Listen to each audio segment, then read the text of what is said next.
Muito bem, início aqui, vídeo 1, introdução ao Figma, ferramentas e recursos.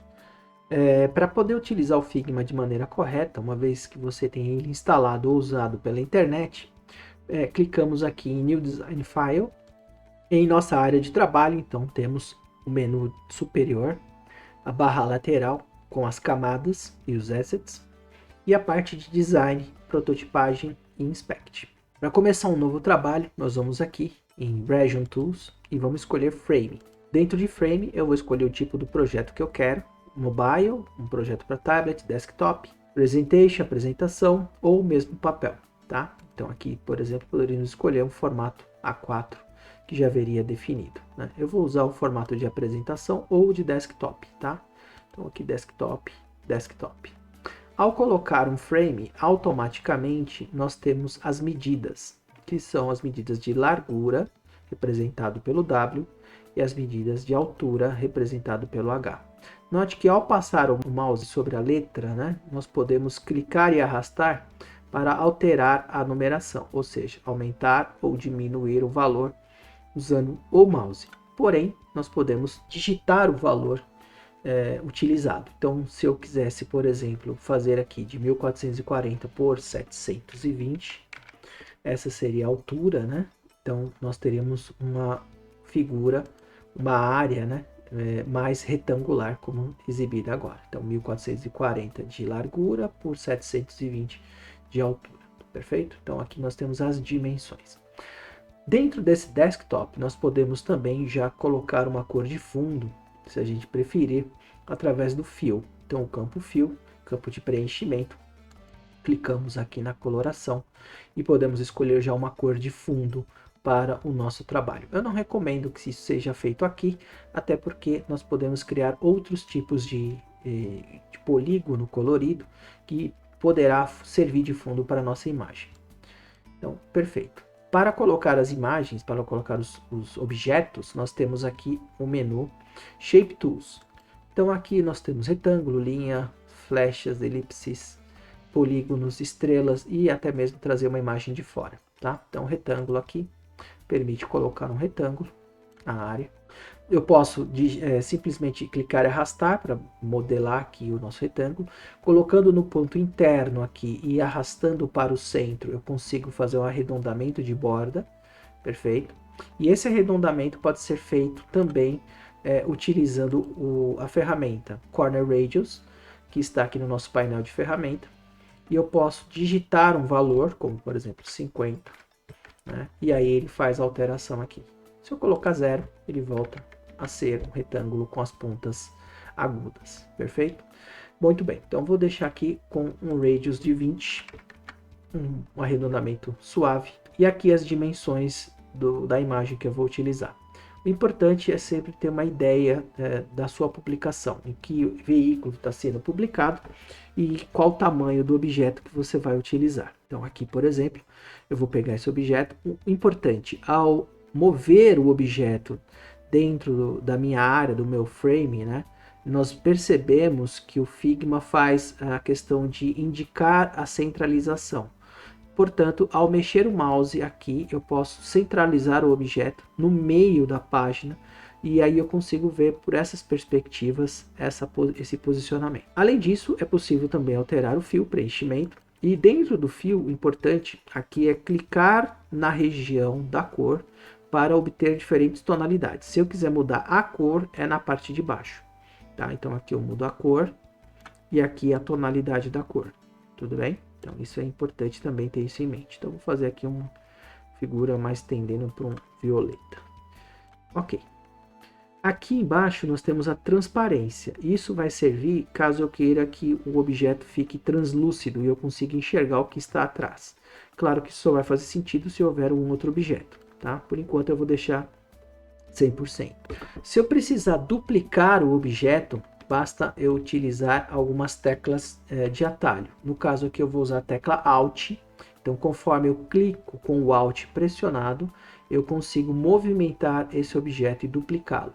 Outro ponto importante é que enquanto o Alt está pressionado, ele me dá uma ideia de dimensão, né? Mostrando a equidistância do objeto em relação ao outro, caso isso seja uma necessidade. Muito bom, então vou deixar aqui 45, 43, 43, perfeito, está posicionado.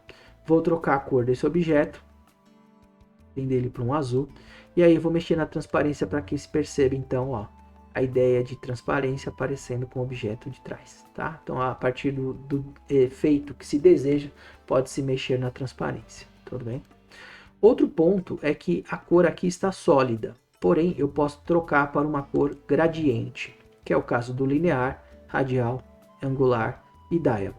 Linear, nós temos aqui uma gradação da cor de forma linear, ou seja, a gente consegue ver isso de forma horizontal. Aqui em cima um painel, tá, que demonstra que a última cor está sendo a transparência propriamente dita. Então, se eu mover esse item para cá, ó, eu vou deixando transparente daqui para baixo, tá? Poderia mexer por aqui também. É possível fazer das duas posições, tanto na área do próprio desenho quanto no painel da ferramenta, tá bom? Agora, se eu precisar que não seja transparente, então esse elemento eu clico sobre ele, aperto a tecla Delete, ele apaga. E ao clicar novamente aqui na região, ele me coloca um novo quadro, permitindo que eu, por exemplo, mude o tom da cor.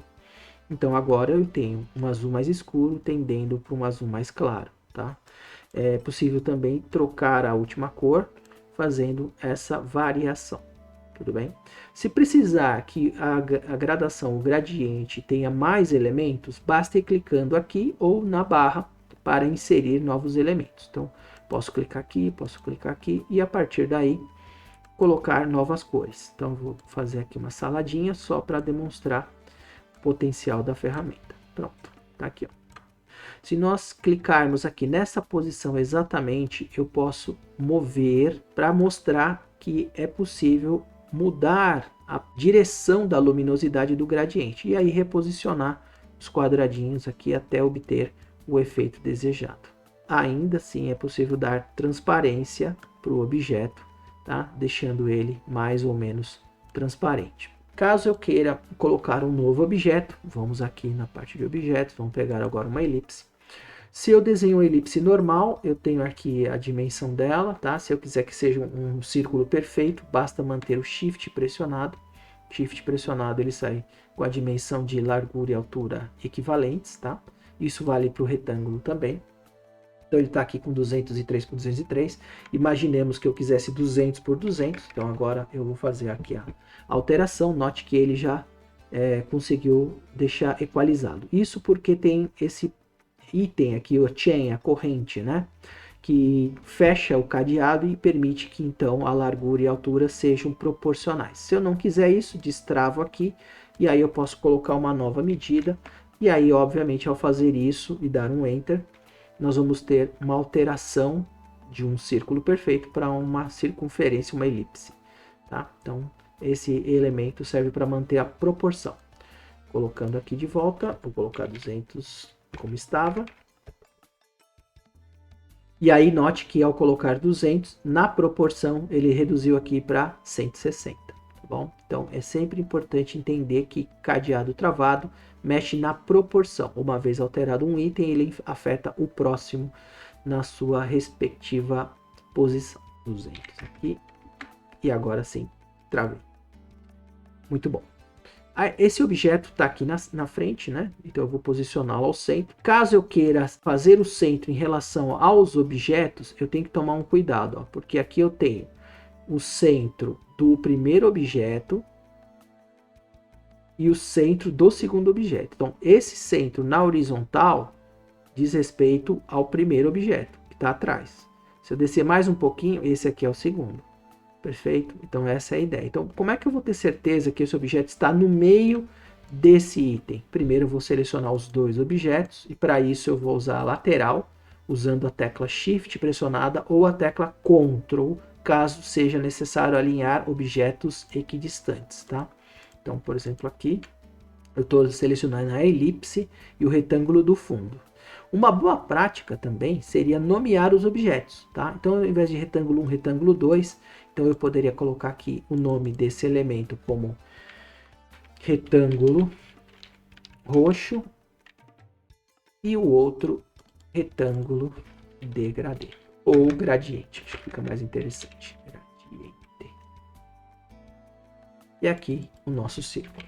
Muito bem. Então, renomeei os objetos. Eu posso renomear os objetos com 2 cliques ou clicando com o botão direito, escolhendo Rename. Ou apertar Ctrl R também funciona da mesma forma, tá? O botão direito me dá um menu de contexto, né? E aí eu posso também ver outras opções que é possível fazer em cada objeto. Então eu quero sim selecionar o círculo e o nosso retângulo gradiente. Então, usando o Ctrl ou Shift, você faz a seleção. E aí eu vou partir para esses botões que estão aqui na parte superior. Esses botões aqui do lado direito permitem fazer a centralização, tá? Alinhamento centralizado na horizontal e alinhamento na vertical. Pronto. E aí eu garanto que esses dois objetos estão alinhados. A partir daí, se eu quiser trocar a cor, fazer outro tipo de incursão de cor aqui, então posso fazer aqui uma incursão de cor um pouquinho diferenciado. Show. Vou trocar agora para um radial. Na cor radial, mesmo processo, deleto aqui, coloco uma nova cor. Eu vou utilizar um recurso para dar um efeito de brilho. Então, as cores que estão mais para o lado de cá, eu quero que ela seja mais clara, dando a ideia de esférico, né? Uma ideia de profundidade, tá? Então, essa é o nosso objetivo aqui. Então, vou trazer ele mais para cá e vou reposicionar. Note que eu vou pegar aqui os elementos, ó. Posso mexer por aqui, ok? E esse outro elemento, ó, ele consegue diminuir o raio aqui, né, da circunferência. E aqui embaixo também eu consigo fazer o mesmo processo. Se eu precisar mexer o conjunto da obra, eu vou dar um zoom aqui para perceber e vou pegar exatamente nesse nó do centro. Esse nó do centro permite eu reposicionar aqui aonde começa o brilho, a região em que o brilho vai ser mais intenso, dando a ideia de iluminação. Para dar zoom e unzoom, eu estou usando o Ctrl do teclado mais a rodinha do mouse, para frente ou para trás. Também é possível fazer o aumento com Ctrl mais ou Ctrl menos do seu teclado. Muito bem, colocado aqui, o que eu vou fazer agora? Suponhamos que eu não queira mais mexer nesses dois objetos, tá? Esses dois objetos já estão posicionados, tá? Então, se eu quiser simplesmente pegar esses dois elementos e agrupá-los, eu clico seleciono os dois objetos, clico com o botão direito e mando agrupar, Group Selection, ou Ctrl G. Pronto, agora esse objeto é único, é um objeto que está agrupado e faz parte do nosso agrupamento aqui do canto esquerdo. Esse Group 1 também pode ser renomeado, vou chamar aqui de bandeira. Perfeito, então agora eu tenho um grupo bandeira que dentro de si tem um círculo e um retângulo. Caso eu queira fazer alguma alteração em alguns desses objetos que estão agrupados, é mais fácil clicar sobre o elemento para ter certeza que aquele elemento está selecionado e que eu posso alterar, por exemplo, o contorno. Stroke quer dizer contorno. Então eu vou colocar agora um contorno mais claro. Vai dar a ideia de brilho. Outro ponto do contorno é a espessura dele. Eu posso digitar o valor da espessura do contorno, ou eu posso simplesmente clicar quando aparecer a seta e puxar para a direita. Contorno mais espesso, contorno mais fino. Tá? Então pode ser visual ou pode ser numérico. Outro efeito interessante que nós poderíamos colocar aqui na circunferência seria a parte de Effects, mas não só nela, no objeto como um todo. Então eu vou pegar agora o bandeira, vou selecioná-lo e vou na parte de efeitos colocar Drop Shadow ou sombra projetada. Aqui em sombra projetada vamos clicar no solzinho e vamos definir os eixos X e Y para colocar a posição da sombra que eu quero. Então eu vou colocar aqui 10 e vou colocar aqui 10. Ao definir isso, nós temos uma sombra projetada mais para baixo. Tá? Então o que aconteceu? O Y10 joga a sombra 10 pixels para baixo e 10 pixels para o lado, tá? No eixo X. Se eu quisesse mais distância ou inverter essa sombra, então agora eu vou reposicionar o objeto.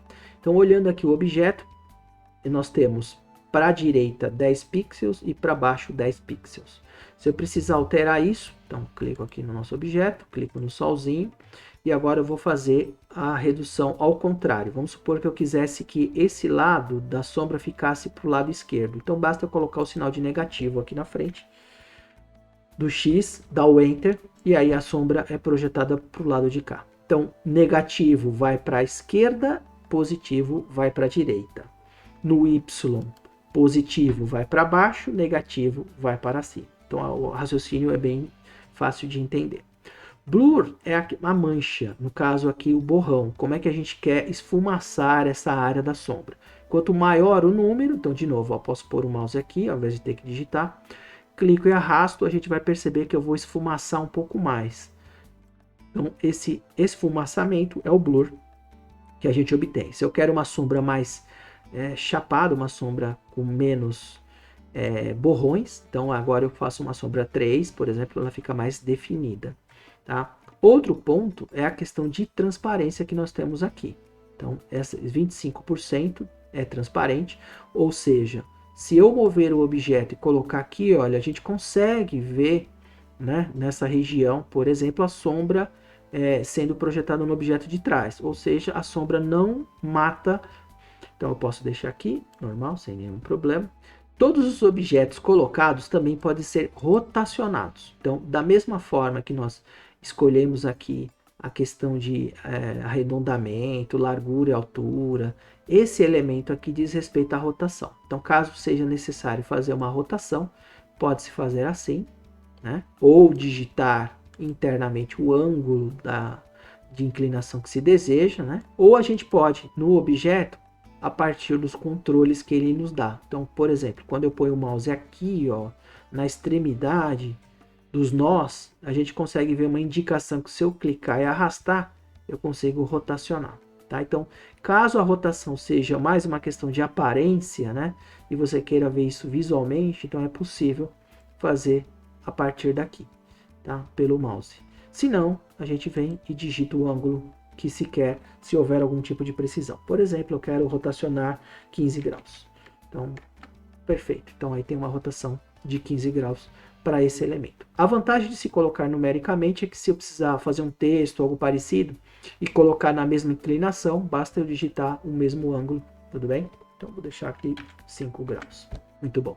A partir daí eu já dei a dica. Então, vamos usar agora a questão de texto. Então, eu posso também clicar aqui na ferramenta texto e colocar um texto na posição que eu desejo. Então, eu vou chamar esse daqui de meu texto. Estou digitando tudo em maiúsculo. No texto, nós temos praticamente os mesmos elementos de ferramenta que funcionaria para um polígono, né? Que funcionaria para uma imagem. Mas também eu tenho as características de ferramenta de texto. Esse text que você pode ver aqui. Inter aqui é a fonte, então aqui nós podemos mudar o tipo de letra. E se você tem o Figma instalado no computador, ele vai usar as letras que estão no seu computador. Se você tem instalado na internet, então aqui estão as fontes, os tipos de letra que nós podemos utilizar. Lembrando que existem letras serifadas e não serifadas. Letras serifadas, por exemplo, nós temos Times New Roman. Vamos localizar a letra Times New Roman, está aqui. Vou ampliar o tamanho para a gente poder enxergar. Então aqui onde está escrito 12 é o tamanho da letra. Vou colocar um tamanho 36, perfeito. E eu quero demonstrar o que é a serifa. Então vamos dar um zoom. Importante, o Figma permite dar zoom em níveis muito elevados. Então a gente consegue ver até no detalhe. E serifa nada mais é do que essas bordas que saem, né? Esses arestas que saem da letra. Isso aqui chama-se serifa. Tá? Então, quando a gente escolhe uma letra serifada, ela tem essas características. Quando a gente escolhe uma letra que não é serifada, por exemplo, Arial. Pronto, notamos que não existe nenhum tipo de aresta. Né? Então, essa é uma letra sem serifa. Letra com serifa, letra sem serifa. Inclusive, alguns tipos têm esse nome. Tá? Na própria tipologia vai vir escrito serif. Tá? Vamos pegar um exemplo aqui para mostrar. Microsoft Sans Serif. Esse tipo de letra é um tipo de letra não serifada, sem serifa. E existe também os tipos manuscritos, como Mythonian. Quando você for utilizar uma letra de escrita manual, certifique-se de não estar tudo em maiúsculo. Por quê? Porque isso atrapalha a legibilidade. Então, se eu clicar 2 vezes aqui, eu posso apagar o texto, tirar o caps lock e escrever meu texto. Claro que está gigante, a gente vai reduzir e a gente vai perceber agora uma nova forma de exibição do texto. Aqui está. Tá? Então, letras script, letras serifadas, letras não serifadas. Vai depender do que se quer obter. E todo o resto fica valendo. Cor, né? Então, a gente pode colocar cor sólida ou gradiente. Então, aqui a gente poderia fazer uma cor linear, trabalhar com cores mais interessantes. Vou trabalhar com amarelo. E aqui eu vou trabalhar sem essa cor, uma cor um pouquinho mais forte, uma tonalidade mais intensa. E aqui no meio uma mais clara. Quanto mais claro, você vai ter aqui a ideia de tonalidade, né? A gente pode, inclusive, deixar um pouquinho mais para cá para ficar mais douradinho. Aqui a mesma coisa. Deixar um pouquinho mais pro amarelo, indo pro laranja. Perfeito. E aqui no meio, ó, a cor intermediária mais clara. Se eu precisar espremer um pouco isso, basta aproximar o centro aqui, ó, as extremidades para o centro. Ao fazer isso, eu estou intensificando as bordas, as partes extremas e deixando o meio em destaque. Tudo bem? Então, esse é um ponto interessante. De novo, posso usar os nossos efeitos, posso projetar a sombra, Drop Shadow. Note que interessante, já está aqui o padrão dele, por default. Vou no meu solzinho, altero aqui, por exemplo, para 4 e aqui para -4. Vou projetar ela para cima. Pronto. E aqui eu tenho meu texto colocado. Se precisar girar, coloco o mouse aqui, faço a rotação do texto. Tá? Se tiver que obedecer o parâmetro de rotação, vamos lá, eu venho aqui e coloco o ângulo utilizado, 5 graus, por exemplo. Então eu vou pegar aqui, ó, meu texto, vamos trazer ele para cá agora, e vamos supor que eu queira alinhá-lo ao centro. Então agora eu posso, inclusive, jogar o meu texto para dentro do grupo da bandeira. Ao fazer isso, todo o conjunto está agrupado, ou seja, se eu pegar aqui e arrastar, todo mundo vai ver como se fosse um objeto único. Opções de alinhamento, rotação, tamanho, isso vai ser padrão para praticamente todos os objetos que o Figma utiliza, tá? Muito bem, então esse objeto continua atrás, vou fazer mais um efeito aqui. Se eu quisesse simplesmente trazer esse objeto para frente, como é que eu faria isso? Muito fácil, era só pegar este objeto e levar ele acima da bandeira. Fazendo isso, ele vem para frente, jogando aqui para trás, ele vai para trás. A mesma coisa vale para os elementos internos que estão agrupados, tá? Então, no caso aqui eu deixei eu desagrupar ele, pronto. Perfeito. Então ele está atrás de tudo. Vamos colocar ele aqui na frente, perfeito, tá aqui na frente, ó. Tá? Então eu posso brincar com a ideia de para frente ou para trás, simplesmente arrastando os elementos, né? Outra forma de fazer isso é clicar no objeto e dar Send to back, bring to front, enviar para trás, trazer para frente, usando inclusive as teclas de colchete, de fecha colchete, abre colchete, que consegue movimentar o objeto entre as camadas, tá bom? Essa é uma dica importante também. Para excluir o objeto, nós clicamos sobre o mesmo e apertamos a tecla Delete. Pode ser sobre o objeto de tela ou pode ser sobre o objeto na nossa camada. Tanto faz. Uma vez clicado aqui, pode-se deletar. Tá? Eu não vou deletar ainda porque eu quero mostrar um outro recurso que tem aqui que é interessante. Que às vezes você precisa desse objeto, mas você quer enxergar o que está no fundo. Então o olho aqui do lado permite esconder o objeto por algum tempo. Note que a gente consegue ainda perceber que o objeto está lá, né? Mas ele não foi excluído, ele só não está visível. E logo em seguida eu posso clicar no olho para poder reexibir. Outro ponto legal que está do lado do olho é esse cadeado. Cadeado significa travar. O que quer dizer? Esse objeto vai ficar travado e não vai ser possível mexer. Isso é legal de fazer, por exemplo, com a bandeira, porque ao travar a bandeira, por exemplo, bem, travei a bandeira. Todo o resto pode ser mexido, mas ao tentar mexer a bandeira de local a gente não consegue. tá? Isso é bacana porque quando a gente está fazendo uma arte que tem várias composições, vários objetos, ao terminar uma parte da arte, então eu posso simplesmente agrupá-la e travá-la e começar a brincar então com outro recurso que a gente vai desenhar, por exemplo, posteriormente, né, para combinar com a imagem que está aqui. E com isso chegamos ao fim do nosso primeiro vídeo explicativo.